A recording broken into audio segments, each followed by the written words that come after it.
second about.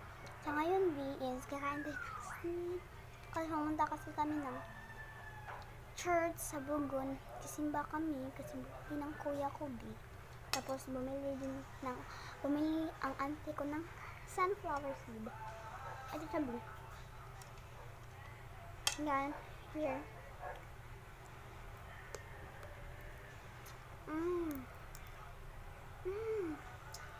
Ang sarap. Masarap siya, B.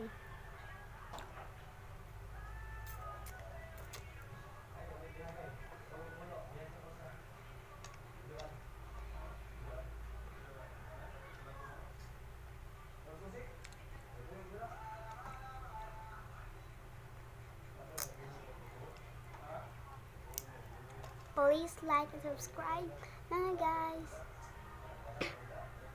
Ito yung laman niya.